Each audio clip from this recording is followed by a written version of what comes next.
Há um momento na Bíblia que nenhum pregador costuma usar como texto central de um sermão motivacional.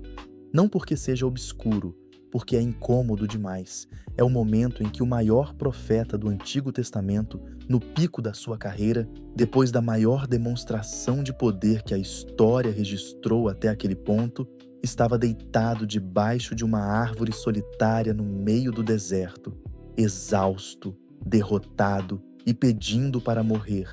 Já basta, Senhor, tira a minha vida, porque eu não sou melhor que meus pais. Esse homem era Elias. E essa cena não é o fracasso dele, é o momento mais humano de toda a Bíblia. Para entender o peso do colapso, você precisa entender a altura da qual ele caiu. Elias aparece no texto de 1 Reis 17 sem qualquer introdução, sem genealogia, sem contexto.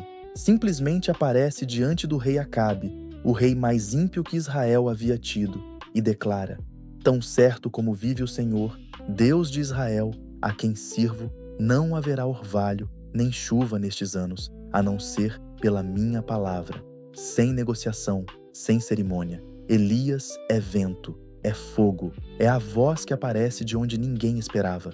O nome Elias, em hebraico, significa: Meu Deus é o Senhor. Era o homem que vivia o que o seu próprio nome dizia, e ele declarou seca sobre uma nação inteira. E a seca começou. Depois de fazer a declaração mais audaciosa que um profeta poderia fazer diante de um rei que tinha o poder de matá-lo, Deus disse a Elias uma coisa surpreendente: Esconde-te, vai para o ribeiro de Querite, a leste do Jordão. E Elias foi. Ele se escondeu, bebia do ribeiro, e todo dia, de manhã e de tarde, corvos traziam pão e carne para ele. Existe algo profundamente significativo nessa imagem: o profeta do fogo, alimentado por corvos no esconderijo. A grandeza não se sustenta por performance contínua. Às vezes, a grandeza sobrevive em silêncio, sendo alimentada por fontes inesperadas, enquanto o mundo lá fora continua girando sem saber que você existe. E o ribeiro foi secando, como tudo seca numa estiagem, e Deus disse: Levanta-te e vai a Sarepta. Havia uma viúva lá, e ela iria sustentar Elias. Sarepta era território fenício, território de Baal, e Deus mandou o profeta de Israel para ser sustentado por uma viúva gentil, uma mulher que não era do povo de Israel, em uma terra que adorava os deuses que Elias havia declarado guerra. Quando Elias chegou à porta da cidade, a viúva estava juntando gravetos. Ele pediu água, depois pediu comida. Ela disse: Juro que não tenho pão assado. Tenho apenas um punhado de farinha no pote e um pouco de azeite. Estou juntando esses gravetos para preparar para mim e meu filho a última refeição. Depois disso, vamos morrer. E Elias disse: Não temas, vai e faz. Mas primeiro faz um bolo pequeno para mim. O que ela fez exigia uma fé que desafia a lógica de sobrevivência. E o texto diz: O pote de farinha não se esgotou e a vasilha de azeite não secou, pelo tempo que a seca durou. E quando o filho da viúva adoeceu e morreu, Elias o tomou nos braços, subiu ao quarto, se deitou 3 vezes sobre o menino e orou. E o menino voltou à vida. A viúva disse: Agora sei que você é um homem de Deus e que a palavra do Senhor em sua boca é verdade. Elias havia atravessado 1 ano e meio de seca, exílio e humildade cotidiana. E agora era a hora do confronto. No 3º ano, Deus disse a Elias: Vai, apresenta-te a Acabe, vou enviar chuva sobre a terra. Acabe havia saído para procurar pasto para os animais. Quando viu Elias, disse: É você, perturbador de Israel? E Elias respondeu: Não fui eu que perturbei Israel. Foram você e a casa de seu pai por abandonar os mandamentos do Senhor e seguir os Baales. E então veio a proposta impossível: reúne todo o Israel no Monte Carmelo e traz os 450 profetas de Baal e os 400 profetas de Azerá que comem à mesa de Jezabel. Acabe reuniu, e o povo de Israel veio. E Elias subiu ao Monte Carmelo com 450 profetas de Baal de um lado e ele sozinho do outro. Elias disse ao povo: Até quando ficareis claudicando entre dois pensamentos? Se o Senhor é Deus, segui-o. Se Baal, segui-o. E o povo não disse nada. A proposta foi simples: 2 bois, 2 altares. Quem responder com fogo, esse é Deus. Os profetas de Baal escolheram primeiro. Eles chamaram o nome de Baal da manhã até o meio-dia. Baal, responde-nos. Nada. Eles pulavam ao redor do altar. Elias disse: Gritai mais alto. Talvez esteja dormindo e precise ser acordado. Com o passar das horas, os profetas se cortavam com espadas e lanças até o sangue correr. Era o ritual. Até o horário da oferta da tarde, nada. Sem voz, sem resposta, sem ninguém que ouvisse. E então Elias reparou o altar do Senhor que havia sido destruído. Foi lá, pegou 12 pedras, uma por cada tribo de Israel, reergueu o altar, cavou uma vala ao redor, dispôs a lenha, colocou o boi sobre ela e disse: Enchei 4 potes de água e derramai sobre a oferta queimada e sobre a lenha.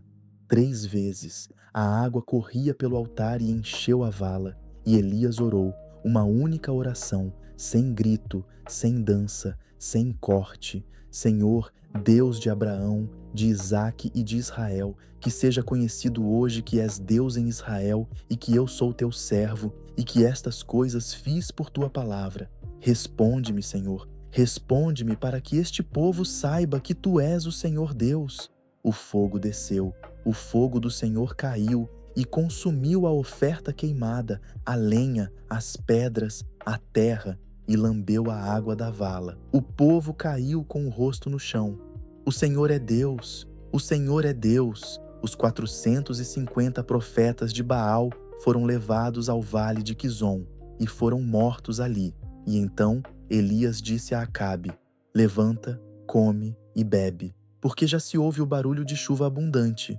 Elias subiu ao topo do Carmelo, curvou-se em terra, colocou o rosto entre os joelhos e mandou seu servo olhar para o mar 7 vezes. Na 7ª vez, o servo disse: Nuvem pequena como a palma da mão de um homem sobe do mar. E Elias disse: Sobe e diz a Acabe: Atrelai o carro e descei antes que a chuva vos detenha.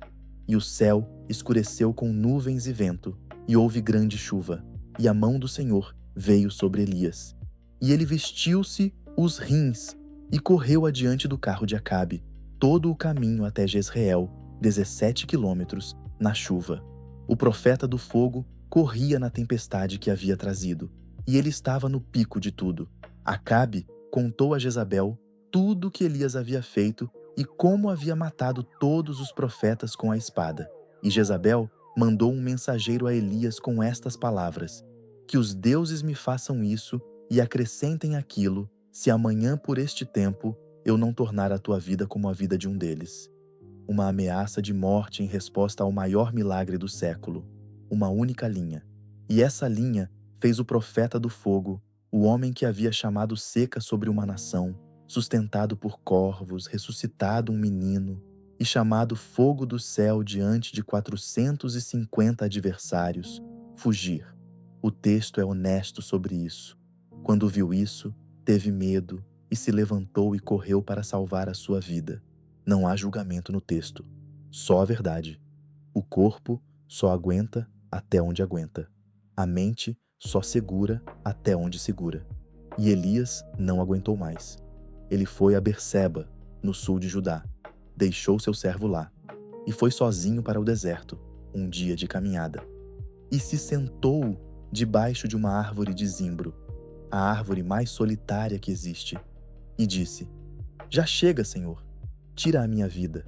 Não derrota-me, ou esconde-me, ou livra-me de Jezabel. Tira a minha vida. Após a maior vitória, no pico do ministério, com toda a autoridade espiritual que um profeta poderia ter, Elias queria morrer. E depois disse mais uma coisa, uma das frases mais humanas da Bíblia: porque eu não sou melhor que meus pais. Não era desespero de derrota. Era o colapso de um homem que havia acreditado demais no que poderia acontecer. E quando a realidade não mudou o suficiente, descobriu que seus recursos internos tinham um fundo. E ele havia chegado ao fundo. Ele se deitou e dormiu debaixo da árvore. E um anjo o tocou. Levanta-te e come. Elias olhou. Ali, à sua cabeceira, havia um bolo assado sobre pedras quentes e um jarro de água. Ele comeu, bebeu e deitou de novo. O anjo veio uma segunda vez. Tocou-o de novo. Levanta-te e come, porque a viagem é longa demais para ti. A coisa mais notável dessa cena não é o milagre do pão. É o que Deus não disse. Deus não disse: levanta-te, seja forte, você é um profeta, não pode estar com medo. Não disse: como você pode pedir para morrer depois de tudo que fez? Não houve correção, não houve pregação, não houve exigência de performance. Houve pão quente, houve água, houve o toque sem julgamento e houve uma segunda chance de comer, porque a viagem era longa e Deus sabia disso. E Deus não estava com pressa. Com a força daquela comida, Elias andou 40 dias e 40 noites, até o Horebe, o monte de Deus. O mesmo número de dias que Moisés ficou no monte recebendo a Torá. O mesmo número de dias que o povo andou no deserto.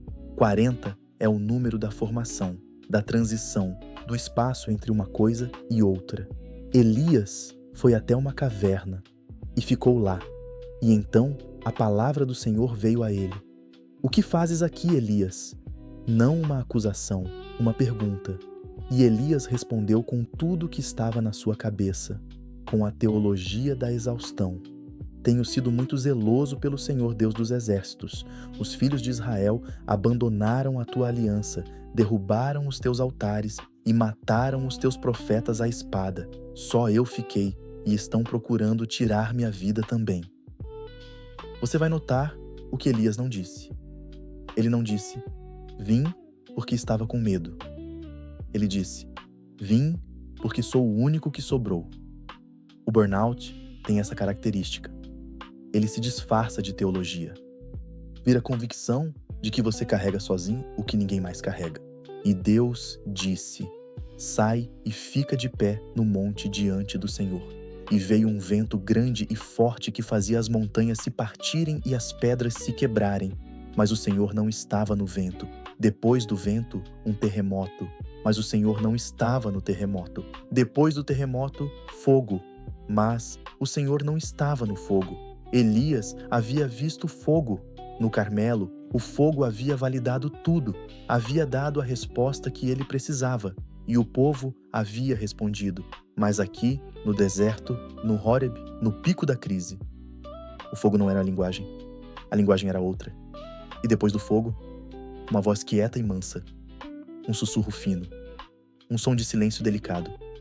Em hebraico, Kol Demamá Daká, a voz do silêncio fino, a presença que não precisava provar nada, que não competia com o ruído, que não se justificava com o espetáculo, que estava lá, em silêncio, esperando que Elias estivesse pronto para ouvir. E quando Elias ouviu, cobriu o rosto com um manto e saiu, e ficou de pé na entrada da caverna. E a voz perguntou de novo: o que fazes aqui, Elias? A resposta de Elias foi a mesma teologia da exaustão. Só eu fiquei. E então Deus disse algo que desfez tudo, uma informação que Elias não tinha. Ainda farei que restem 7.000 em Israel, todos os joelhos que não se dobraram a Baal e todas as bocas que não o beijaram. 7.000 pessoas. Elias não sabia deles, não os conhecia, não os via, mas eles existiam. O isolamento do burnout é uma mentira que parece uma certeza.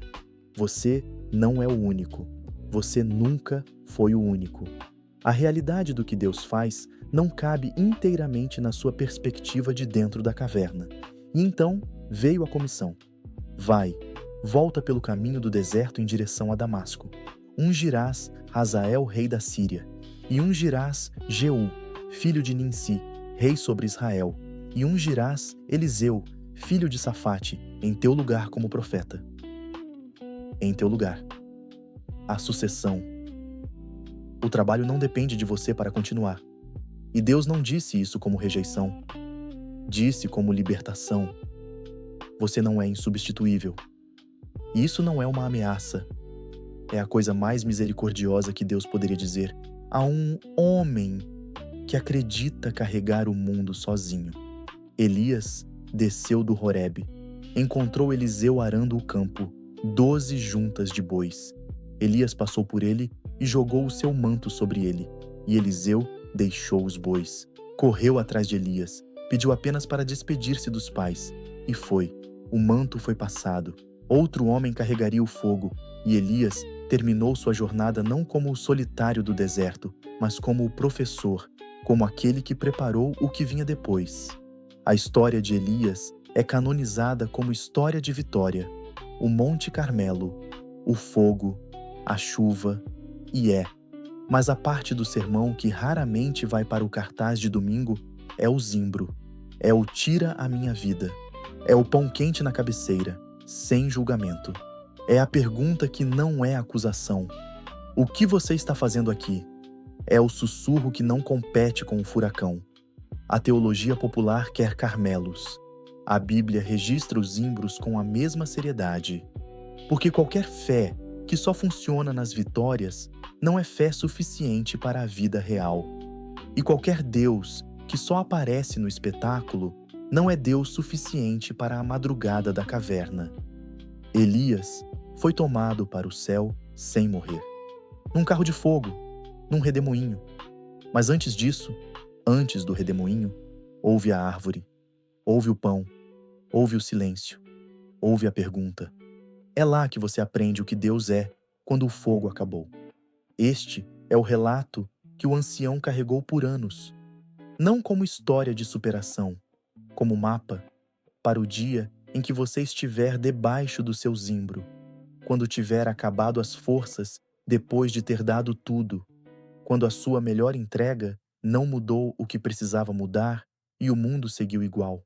O mapa não promete Carmelo imediato, promete pão, promete água, promete. A viagem é longa, mas você não vai fazer ela com fome, e promete uma voz, não no furacão, não no terremoto, não no fogo, em silêncio. A voz que não precisa provar nada, que só pergunta: o que você está fazendo aqui? E espera, com toda a eternidade pela frente.